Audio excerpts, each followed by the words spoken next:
lihat videonya sampean. Video yang mana nih? Sorry, Video yang mana ini? Yang itu loh, yang orang Taiwan termehek-mehek sama orang bule.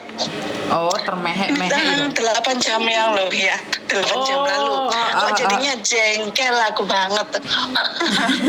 Jadinya maksudnya tuh kok gimana ya?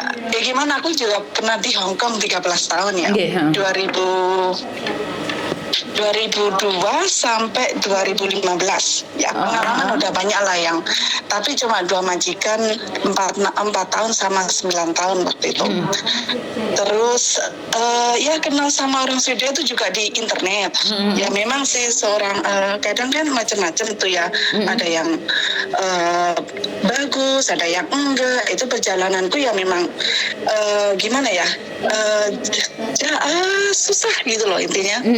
Soalnya juga aku lahir udah sakit hati sama orang Indonesia, terus aku bilang aku nggak mau kenal orang Indonesia lah ya.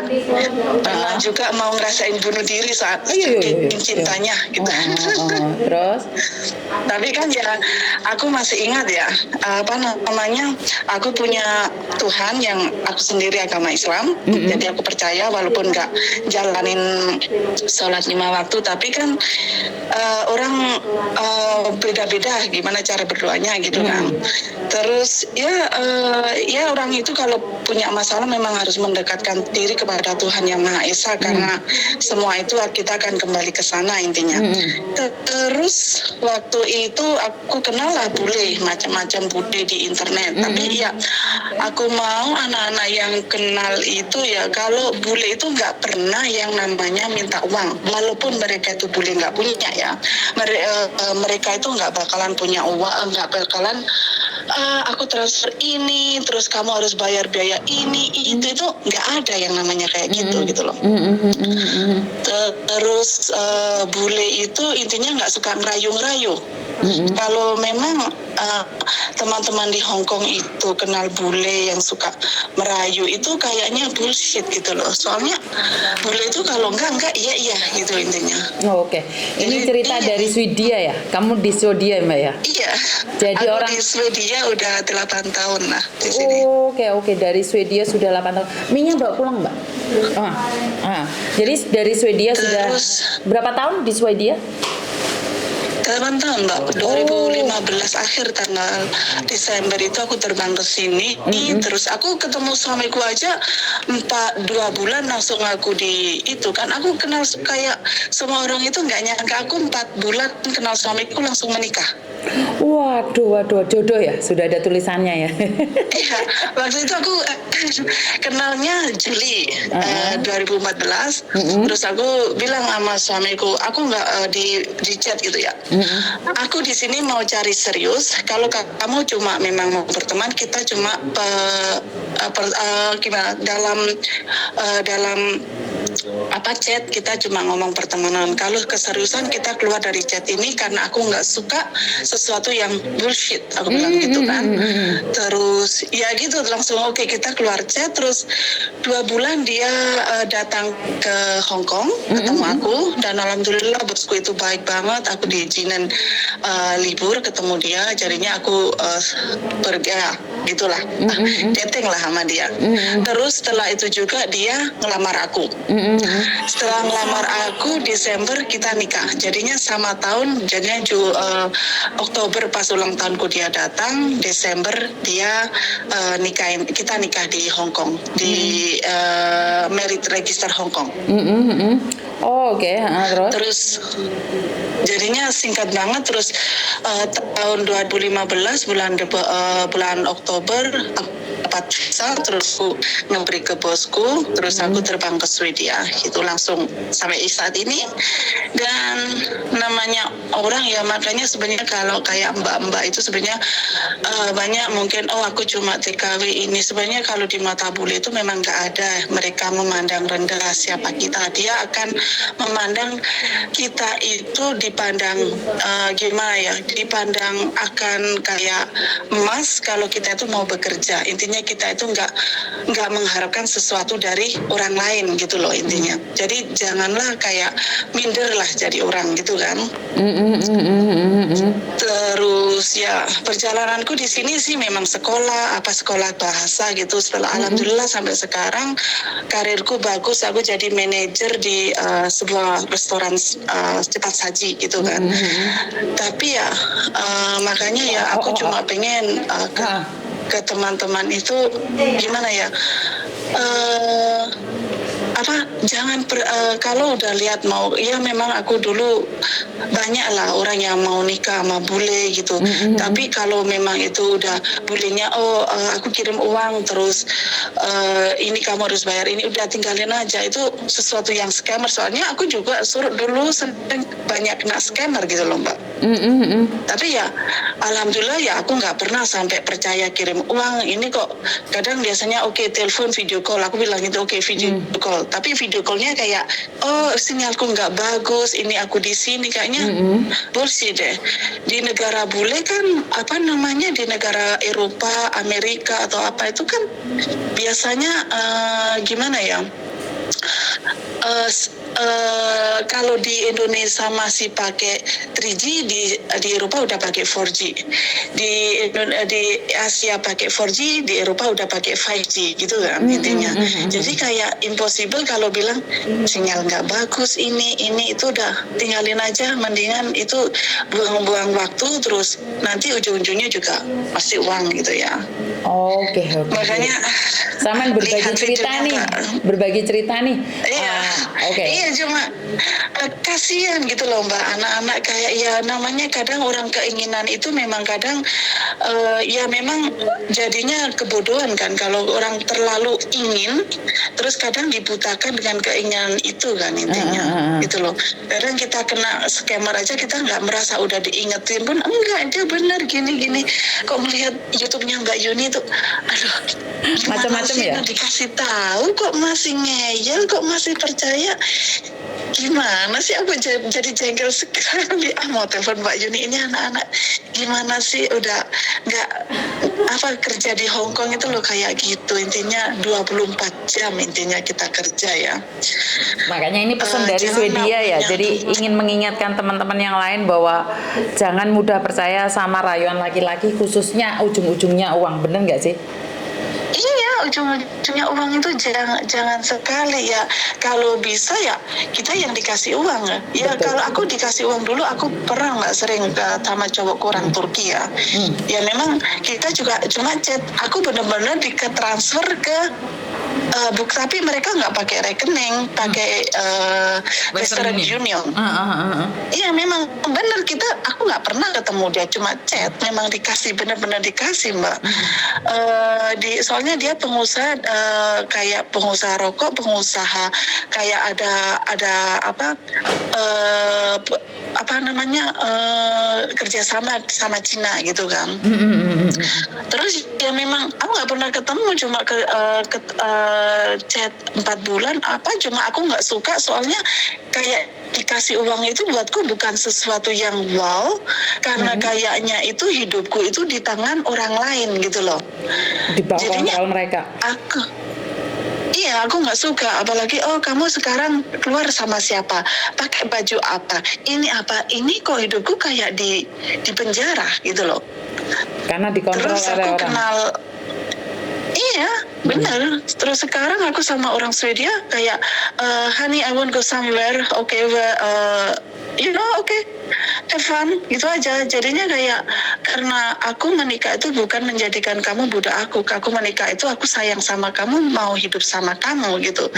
Terus memang prinsipku, walaupun aku sama suamiku sekarang, Mbak ya, kita bayar apartemen, aku nggak mau kamu bayar sendiri. Kita harus 50-50. Aku bilang gitu. Jadinya soalnya aku pengen hidupku nggak dikontrol seseorang. Aku pengen nunjukin kalau aku dari orang Indonesia, aku bisa berjuang untuk mencukupi hidup aku gitu kan. Jadinya ya kita dapat respect gitu loh. Tidak bergantung padanya gitu.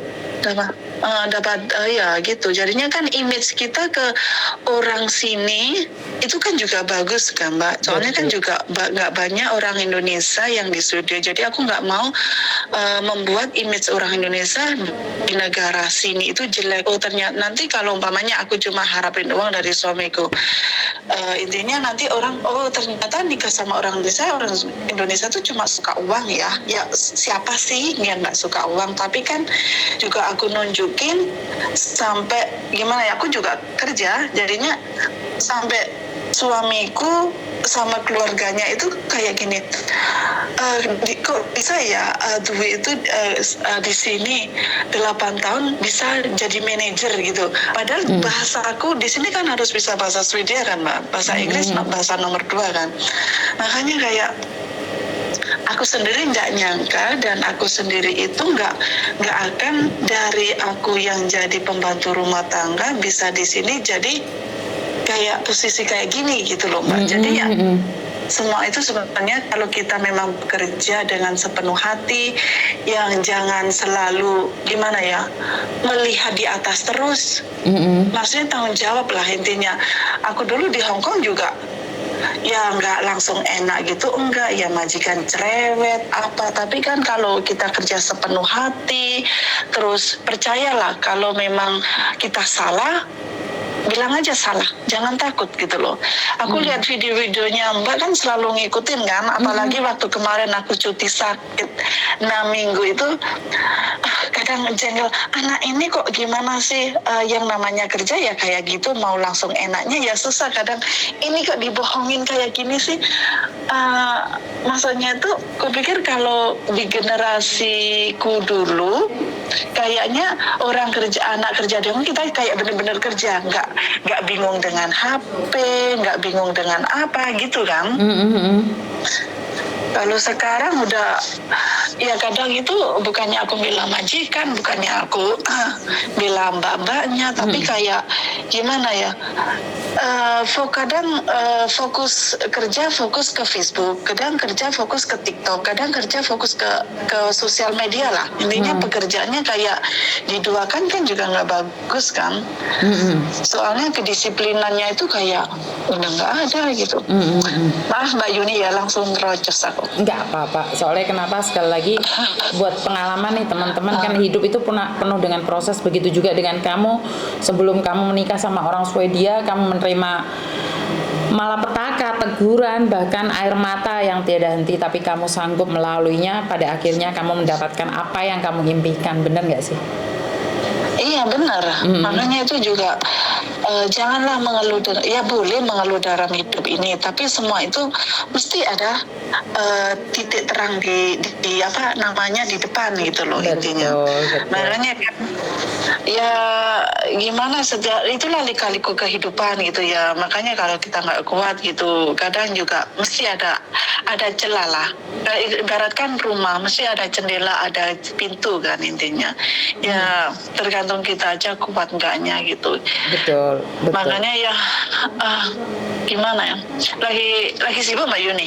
Enggak, ini barusan ada mbaknya yang juga dari kasus polisi. Dan padahal saya sudah tidak mau menerima orang, tapi ya mau gimana lagi, dia nggak ada tempat tinggal lain, ya nggak apa-apa, tinggal di rumah saya juga. Gitu. Mau gimana lagi? Gitu. Benar nggak sih? Ya benar sih. Dulu umpamanya aku masih di Hongkong mungkin juga telepon Mbak Yuni itu. Cuma dari kemarin waktu aku sakit kan, aku baru operasi kan, 2 bulan yang lalu. Itu kan di rumah 6 minggu kan. Jadinya kan di rumah mau telepon nggak enak, mau SMS lah. Mungkin orangnya sibuk kan, aku cuma Mama Yuni cuma dibaca tapi nggak dibalas, nggak apa-apa lah. Coba ya tiap hari itu aku memang tiap hari kalau lagi break istirahat di kerjaan itu aku lihat videonya Mbak Yuni, makan lihat videonya Mbak Yuni, terus sama suamiku, ngapain kamu? Ini loh, maksudnya tuh dia baik banget, apa namanya, ya biar anak-anak di Hong Kong kan dia juga nolong, terus gimana ya, ngasih tahu lah intinya harus hati-hati gini. Tapi kadang aku jengkel kok masih ada banyak yang tertipu. Nih pertanyaannya, kenapa kamu tertarik nih dengan video saya? Kalau dipikir kan kadang-kadang saya tuh sangat judes sekali ya. Kalau saya ngomong kan nggak enak didengar. Kenapa kamu tertarik nih? Padahal kamu di Swedia. Kan nggak ada hubungan dengan saya. Judesnya kan gini Mbak, judesnya itu kalau Mbak Yuni judes kan karena yang dikasih tahu itu nggak dengerin. Itu aja. Kalau yang dikasih tahu itu dengerin, Mbak Yuni nggak judes. Intinya kalau judes, orang judes itu kan ada alasannya kan Mbak. Judes kebaikan kan, bukan judes kayak orang judes cerewet gitu kan, nggak kan. Mbak Yuni judes kan untuk kebaikan mereka. Tapi kalau mereka yang nggak terima itu ya mereka nggak bisa gimana ya, nggak bisa menerima kenyataan. Okay. Padahal hidup itu kan penuh kenyataan gitu kan intinya. Betul. Tapi aku memang respect banget ke Mbak Yuni. Soalnya apa? Ya inilah kenyataan. Kalau kamu mau terima nggak terima, itu urusan kamu. Karena yang bisa ngontrol diri kamu itu kamu sendiri. Dan Mbak Yuni cuma mengasih saran. Itu terserah kamu kan. Kalau kamu benci sama aku, ya terserah. Intinya kalau Mbak Yuni ngomong, kalau kamu benci sama aku, terserah kamu. Diri kamu yang bisa ngontrol, bukan aku. Gitu lah. Jadinya ngapain ya, aku suka soalnya kadang ya memang orang bandel-bandel gitu ya memang perlu dijudesin gitu. Oke, ternyata Swedia juga nonton kontennya Miss Yuni. Nggak ngerti, nggak kerja nih Swedia ini. Di sini sebenarnya hari ini aku mau kerja terus itu apa namanya pegawaiku bilang, Wiwi itu shift kamu bisa aku ambil, bisa aja, aku mau buat schedule aja, aku bilang gitu kan. Aku mau buat schedule, kalian kerja dari rumah, aku bilang gitu. Makanya ya hari ini hari Minggu kan Mbak, masih jam 11 gitu. Oh, makanya sini ya, masih hari Sabtu nih. Sini hari Sabtu ya hari ini ya? Sabtu, hari Sabtu. Hari Sabtu ini masih Sabtu jam 11. Jam 5. Di sini jam 5, kamu jam 11. Iya, jam 11. Setengah 6 terus lagi summer kan. Oh, lagi summer. Oke, jadi terima kasih nih dukungannya dari Swedia. Saya tidak tahu bagaimana mengucapkan terima kasih buat kalian semua yang ada di luar negeri yang mendukung saya. Pokoknya semoga sukses dan terima kasih karena kalian juga penontonnya jadi kemana-mana, komennya dan penontonnya kemana-mana. Dan aku juga punya saudara masih di Hong Kong kan. Terus aku tanya kan suaminya katanya itu ada orang yang mencari, dia masukin suaminya nyampe bayar 19 atau berapa sama adiknya. Aku marah sama dia, Mbak. Kok mati? Pas ngomong, oh ada lokal telepon mati mana? Halo,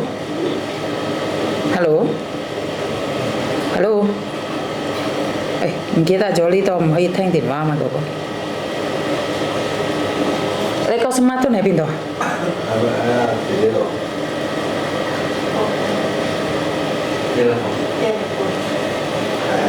Enggak dia. Kok mati di mana orangnya? Oh, telepon Miss Yuni tuh ini kilo mau mati ya. Thông nhận kìa là. Halo? Halo sama yang. Halo. Halo Yuni. Iya Mbak. Tuh, Miss